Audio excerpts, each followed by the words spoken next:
Live from downtown Detroit, home of WDIV and Click on Detroit, Local 4 News at noon starts now. Fiery developments as prosecutors begin trying to prove that 4 men hatched a plan to kidnap Governor Whitmer. And that does top our news this noon. The men are facing federal charges in connection to that plot. And today, the feds are saying that those men wanted to help spark a second civil war. Our Sean Lay joins us now live. And Sean, they're facing life in prison. What are you learning about what happened this morning? Opening statements first thing this morning. Prosecutors Rhonda revealing new details this morning about how deadly they say this plan was. Federal prosecutors kicked off the trial by telling the jury this morning that when it came to allegedly planning and training to attack Governor Whitmer's summer home in Elk Rapids with the goal of kidnapping the governor, members of the militia group Wolverine Watchmen, Adam Fox, Barry Croft, Daniel Harris, and Brandon Caserta, prosecutors say, quote, they were not all talk. They wanted to make sure they were all action. This morning, as the trial began for the men in federal court in Grand Rapids, prosecutors presented new details of just how violent and potentially deadly the alleged kidnapping plan was, saying the men openly talked about shooting and killing the governor's security detail and any police they encountered when they launched their attack. Defense attorneys then told the jury a far different story, saying the men were following the lead of a paid FBI informant who joined the group, saying there was a lot of anti-government anger and talk, but never was there an agreement to actually kidnap Governor Whitmer. Back here live, opening statements still going on right now at this hour, Rhonda. We're monitoring any new information to come from those statements and then waiting for the first witnesses to be called right away. Much more later at 4, 5, and 6. Rhonda, back to you. All right, Sean, we will see you later today. Meanwhile, new information this noon as Michigan Attorney General Dana Nessel and Michigan State Police announced the first charges filed in the Boy Scouts of America sex abuse investigation.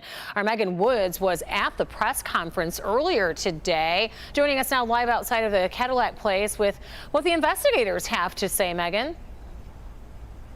Yeah, Rhonda, this is just the beginning. So back in June, a joint investigation on Boy Scouts of America was announced, and that's when investigators were asking victims to come forward, and these charges are a result of that. So these first charges filed in this investigation are from alleged abuse against 2 victims. Mark Chapman is charged with 8 counts of second-degree criminal sexual conduct, CSC, then 2 counts of first-degree CSC. Investigators say he was a scoutmaster and involved with the Church of Jesus Christ of Latter-day Saints in Roseville and is being charged in Macomb County.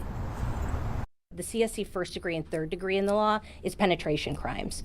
CSC second degree and fourth degree include sexual touching crimes. We have first degree and second degree. I'd really like to make this clear because so many of the cases that we have pursued involving these large-scale operations and investigations require victims to want to participate in the criminal justice system and to feel safe in doing so, and to know, again, that these cases will be taken very seriously by us. The Attorney General's office says Boy Scouts of America is cooperating. They also mentioned if there are more victims out there, more people who have information, to come forward. Tonight at 5, we take a closer look at this investigation and how long this alleged abuse was going on. Live in Detroit, I'm Megan Woods, Local 4.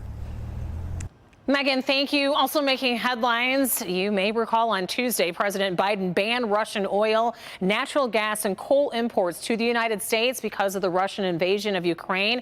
And gas prices went up once again overnight. In response, Governor Whitmer called on congressional leaders to suspend the federal gas tax until the end of the year.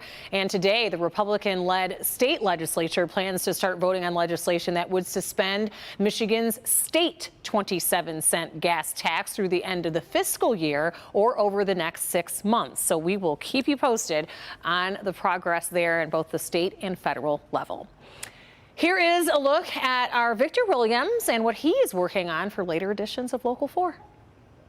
I'm talking to Metro Detroiters and other drivers in our region about pain at the pumps and how everyday folks are affected by gas prices being so high.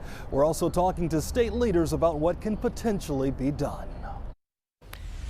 All right, we look forward to your report later today, Victor. Meanwhile, right now, the Kremlin is accusing the United States of declaring an economic war against Russia after the U.S. initiated energy and fuel embargoes on Tuesday. Meantime, U.S. officials expect Russian President Vladimir Putin to escalate action in his neighboring country.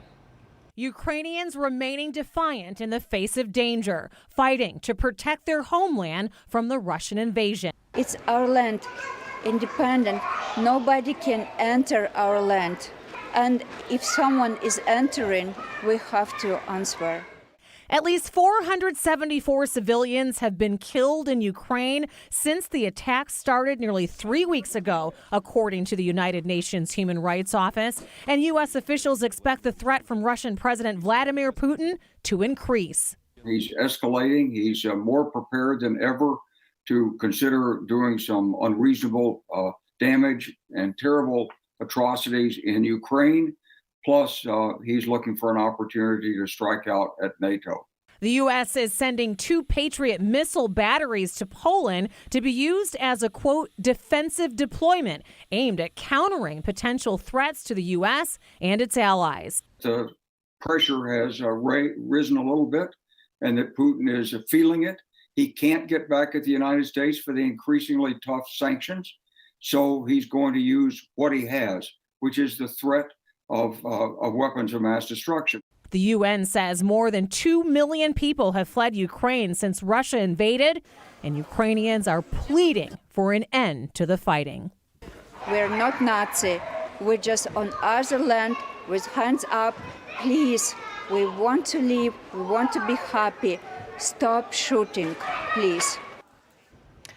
On Tuesday, Poland released a statement saying that it was willing to deploy all of their fighter jets to Ramstein Air Base in Germany for the U.S. to give to Ukraine. However, the U.S. turned that offer down, saying it was, quote, untenable.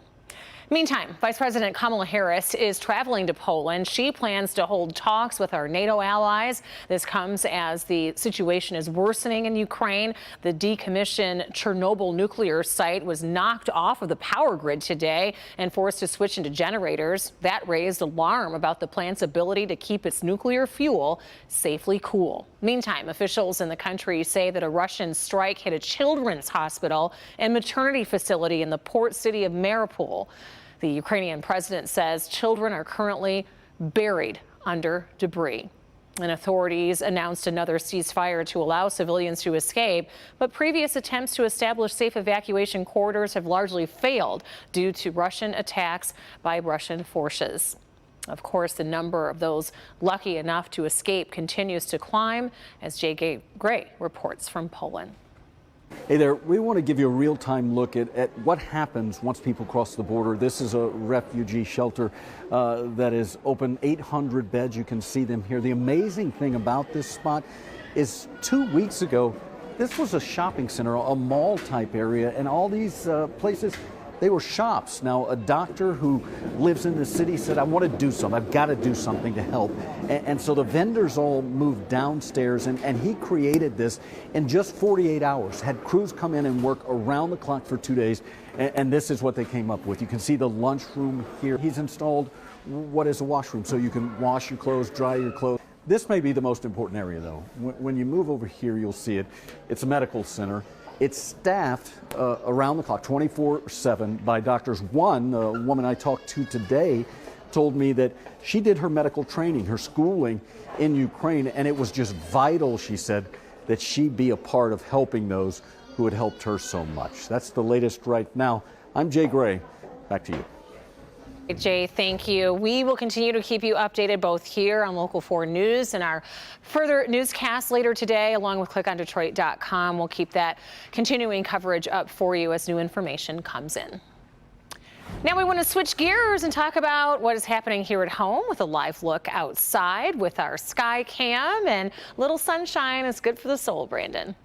Morale is up on days like today. It took us a little while to get there. Morning cloud cover is peeling away, attached to a storm down through Ohio and Pennsylvania that's moving east. Still trouble if you're driving into Pennsylvania for any reason later today, but we see abundant sunshine for your afternoon, and temperatures will respond. We're looking at highs in the middle 40s this Wednesday afternoon. We'll get an occasional gust of maybe 15, 20 mile an hour winds, but overall, Rhonda, pretty nice day. Some not so nice days coming up. All right, we'll enjoy it while it lasts then. So to come, as we mentioned earlier, gas prices are going up. I probably don't need to tell you that, but the pump isn't the only place that your wallet's being hit right now. After the break, we take a closer look at the impact of the skyrocketing oil prices. And a quick programming note for later today here on Local 4, Detroit Mayor Mike Duggan delivering his State of the City address. You can watch it live right here on our air beginning at 7 p.m. Also live on clickondetroit.com and on our streaming app, Local 4 Plus. We'll be right back.